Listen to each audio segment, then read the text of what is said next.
And welcome back to the Survive Scale Soar Podcast. I'm your host, Jeremy, and I have an amazing guest today.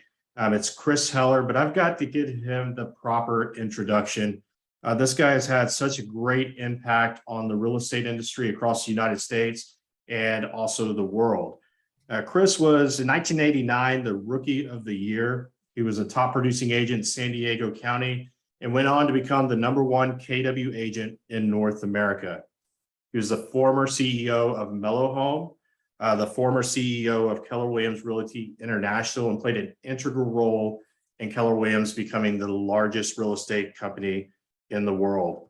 Currently, he serves as the Chief Real Estate Officer of Ojo Labs, and he owns the home seller team, selling over 100 plus homes a year. And he's been doing that for 30 plus years. The reason I'm having Chris on the show today is he just came out with a best national seller, Dominant Thoughts. He wrote alongside Reid. And Chris, welcome to the show. We're going to be diving into some dominant thoughts today. Hey Jeremy, thanks for having me on.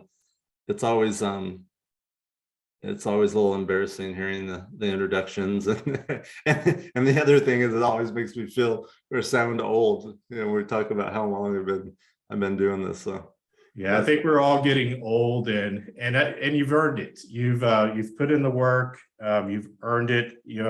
That's one of the things you don't get there overnight. You've done this for a period of time, and you should be honored. I get the same thing, and I understand it's embarrassing sometimes. Well, good. We're going to jump into. So you have 11 dominant thoughts in this book, but before we jump into the specific ones that I'd like to cover today, tell me what got you to write the book?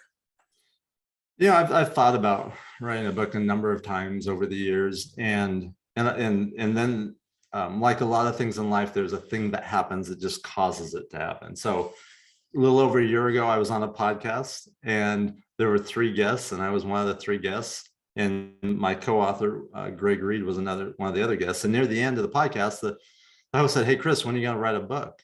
And I said, "Yeah, I've thought about it, but nothing's in the plans." And Greg has written like 40 books. And I said, I'd have to pick Greg's brain on how to do it. And so I left it at that. And then 2 days later, Greg calls me and says, "Hey, you mentioned you want to write a book. I have the title, I have the URL. If you have the content, I'll show you how to do it. I have all the contacts, the publishers, the artists, the editors, everything. And if you want, I'll partner with you on this first one and show you how to do it." And I was like, done. It was one of those things coming together like they often do. And me being able to have a mentor to walk me through the process on the first book. And that's why it got done. Yeah, isn't it interesting? Like sometimes we have those thoughts, maybe those dominant thoughts that are residing inside of us, and it takes someone else to unlock that thought. Yeah. So I feel very fortunate and grateful for that opportunity, and for having it's funny, the book is a business parable, and it's about a mentor and a mentee. And then the reality is I had a mentor in writing the book about the mentor and the mentee. It's awesome. It's a great book. And if you haven't picked it up, we'll talk about that at the end, how to get your copy. One of the thoughts in there was don't be attached to your outcome. What did you mean by that? That's probably, if you had to pick one, that may be the most critical thought of being successful, especially in the real estate industry. So early on, I observed a lot of things. I would see an agent have a deal fall apart, which happens, right? And at the last minute, the financing blows up, or the seller changes their mind, or the buyer gets hit by a bus, or whatever happens. And I would see that agent get ruined for days and weeks, or a difficult situation, and they get sick, or they don't want to make the phone call. And what I realized was, when you're attached to the outcome, you're giving away all your power. You're emotionally attached. You feel it in your gut. You feel it in your nerves and your anxiety. And and you can't be at your best when you're that. So that then begs the question, well, how do you not be attached? What we talk about and what I've done and used for most of my career and still do consciously on a daily basis is distinguish between being attached and being committed. So as an agent, I was absolutely committed that my clients got the best experience, that the deals closed, that their home sold, that they got the home they wanted, that everything happened to exceed their expectations. But I wasn't attached to it, meaning if I lost the deal or I lost the listing or I lost the client, would it bother me? Yes, it would bother me. But I had a rule, and I called it the 3-minute rule. I'd let it bother me for 3 minutes, and then I would move on. And my commitment was to be the best I could be for my clients, for my family, and for my team. You can't be the best for anyone when you're, an emotional wreck. And I always, I always think in analogies. If we think about baseball, a baseball analogy, if you're a baseball player and you go up to bat and you strike out, at your next at bat, if all you're thinking about was how you struck out, how you failed last time, your chances of being successful in that next at bat, because you're attached to what happened the last time, are very, very slim. What professionals do is they look at what happened, they are committed to being better, they learn from their mistakes, and then they move on. And as professional salespeople, we need to be able to do the same thing. So that's the whole genesis of the concept of not being attached to the outcome.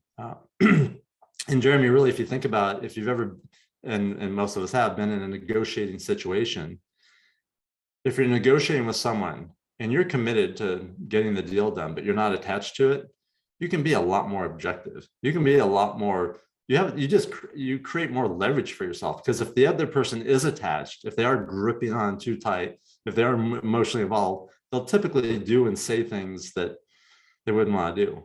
I mean, if you ever watched a poker match, you can tell who the pros are. They're the ones that aren't attached.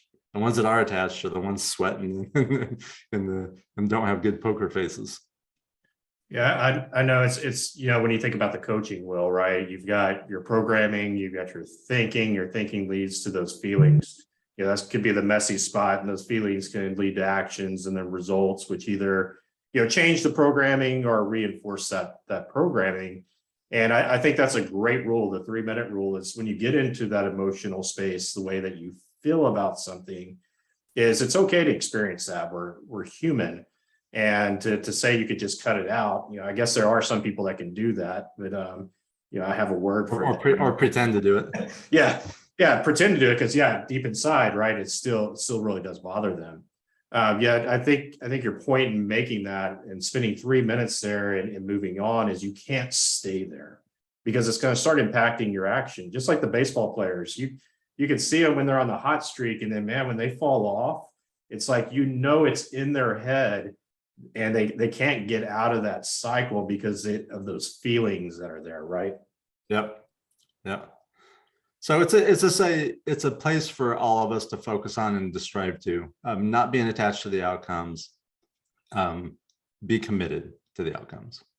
How does that relate to activities? So like in any sales business, real estate, if we look at where we encourage people to lead generate, and they're making calls, and even maybe in this market, they're making more calls before they're getting to that result. Where would this dominant thought come into play?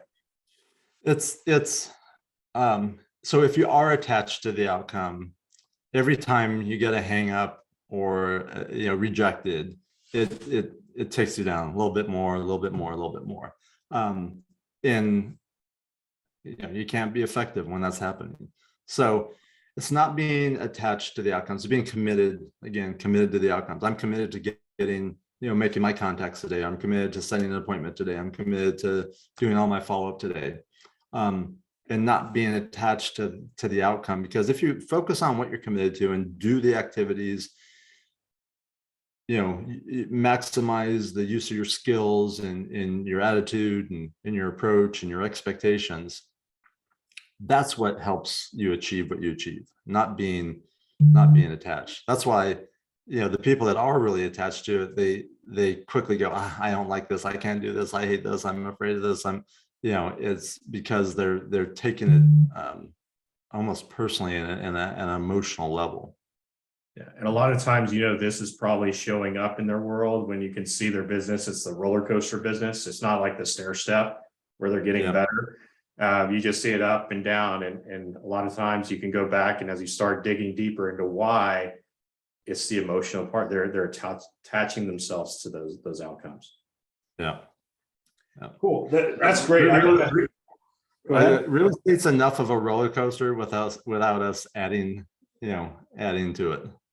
Yeah, we've got a lot of outside forces we got to deal with just beyond our internal self-talk. So paying attention, that one really interested me because, and I'll tell you what happened this last week with one of my coaching clients is, we're kind of having the conversation, things aren't happening, it's the market, you always hear that it's the market. And, I really started digging in, and it was like, it's you. The opportunities are all around you.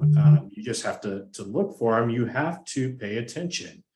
What are you seeing today that agents might be missing out on because they're not paying attention to what's out in front of them? Two things quickly come to mind. One is opportunities.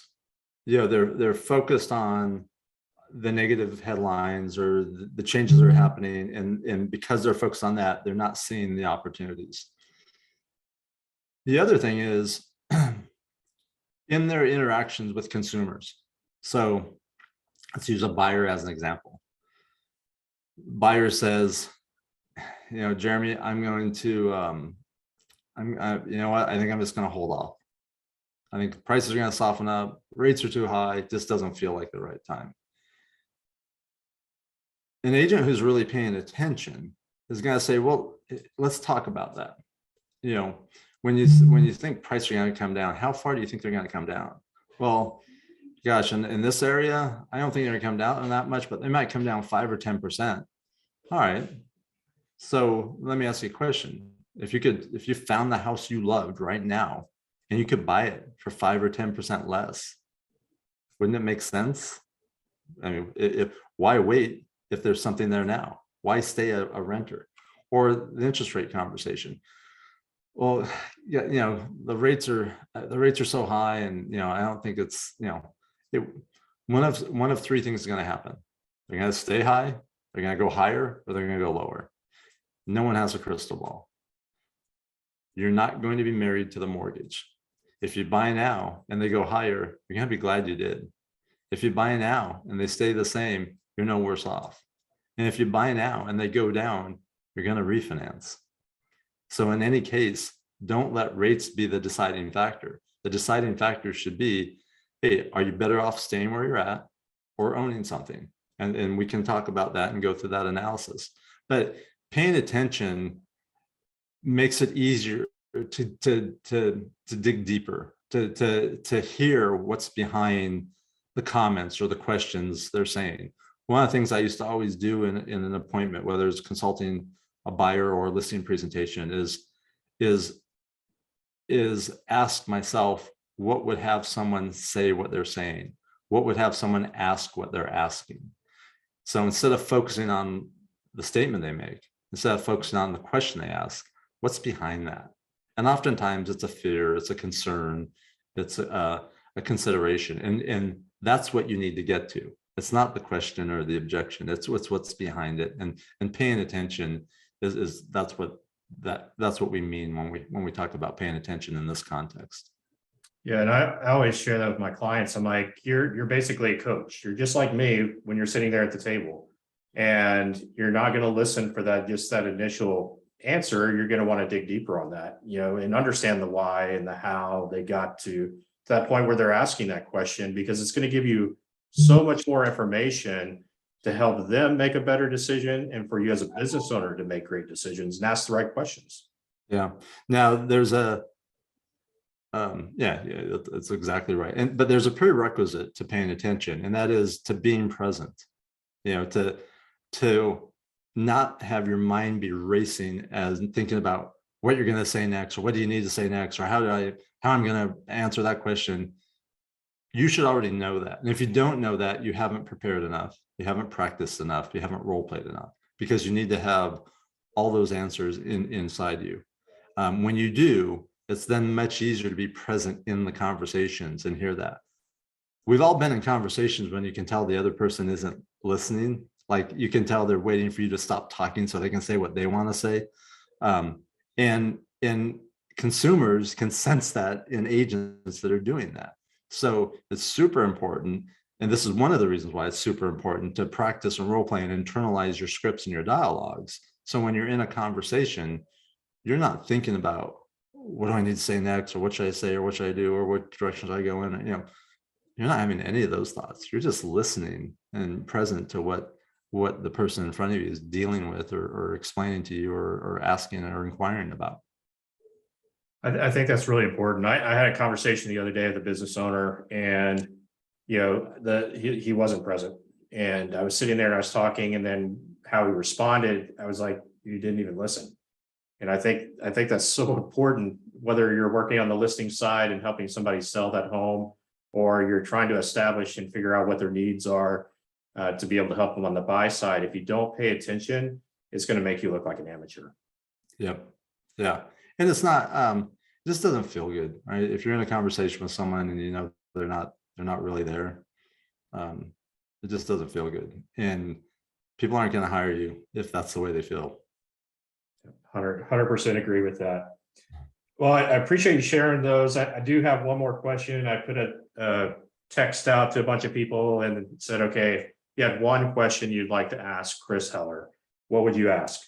And I had 3 or 4 people come back with the same thing. And they wanted me to ask you, what has been your biggest failure in your business world? And then what lesson did you learn from that, and how did you apply it moving forward?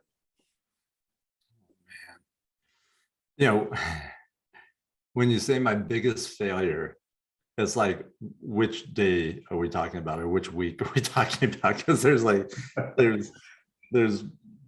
there are failures on a daily basis. All right, let me choose one.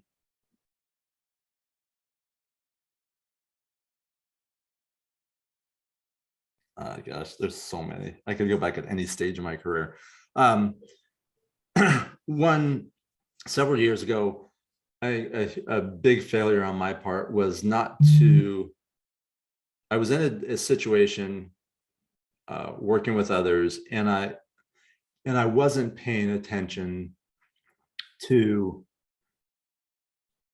the actions and the signs that were being presented, and I was overriding those things with either doubting myself, or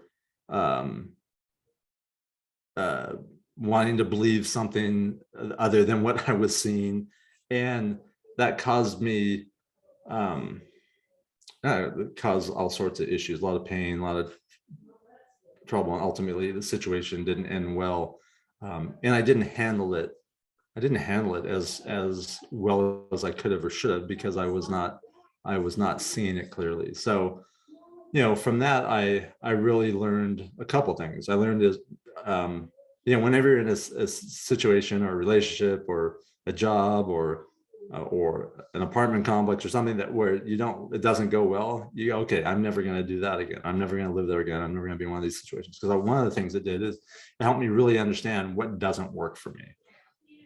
And when you know what doesn't work for you, you know the flip side of that, what does work for you. So it really helped me get clear on the type of people that I want and need to be around, type of people I don't want and don't need to be around, type of situations where I thrive in, type of situations where I'll struggle in. You know, and some people say, well, that's not a mistake, that's just things that happen. Well, excuse me. I look at anything that I could have done better as a mistake. I don't blame myself. I don't beat myself up over it, but it's something that, you know, I learn from and get better at, and I do.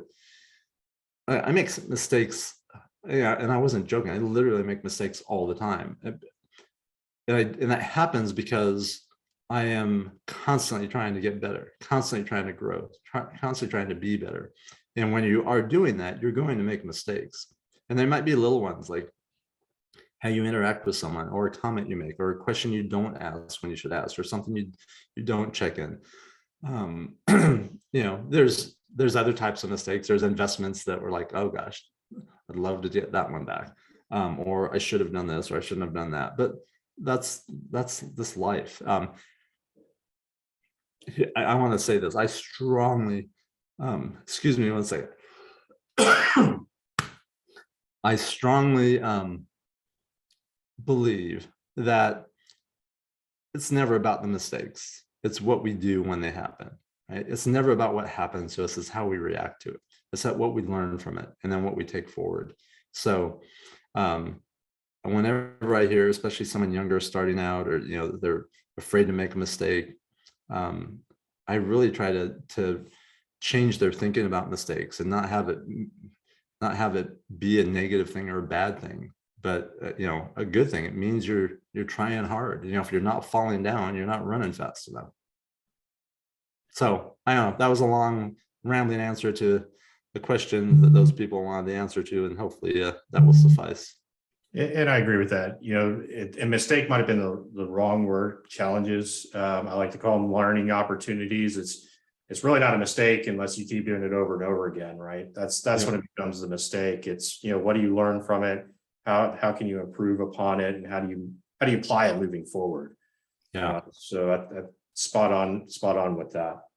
Chris, man, I appreciate you coming on. You're a great friend. You're an amazing business owner. You've done some really great things that everybody has benefited from. This book is wonderful. I've read it from front to back. I've got it highlighted in a few places where I was like, that really jumped out to me. And specifically the don't be attached to the outcome. I still fall for that one. I think we all do at some level. And how do people get a hold of this book so they can start reading it today? Oh, there's a little site called Amazon.com. You can go there. We also have a website, dominantthoughts.com. Either one. If you want to learn more about the book, in Dominant Thoughts, there's more information about the book, but you'll end up on Amazon either way. So it's available in every format: hardback, paperback, audio, Kindle, and it's an easy read. You said you read it front to back, which I appreciate and glad you did, but it's only 118 pages, so it's pretty easy to do. And I did that on purpose. I wanted it to be a short and impactful type book, similar to a lot of the ones I read when I was younger that were very impactful to me.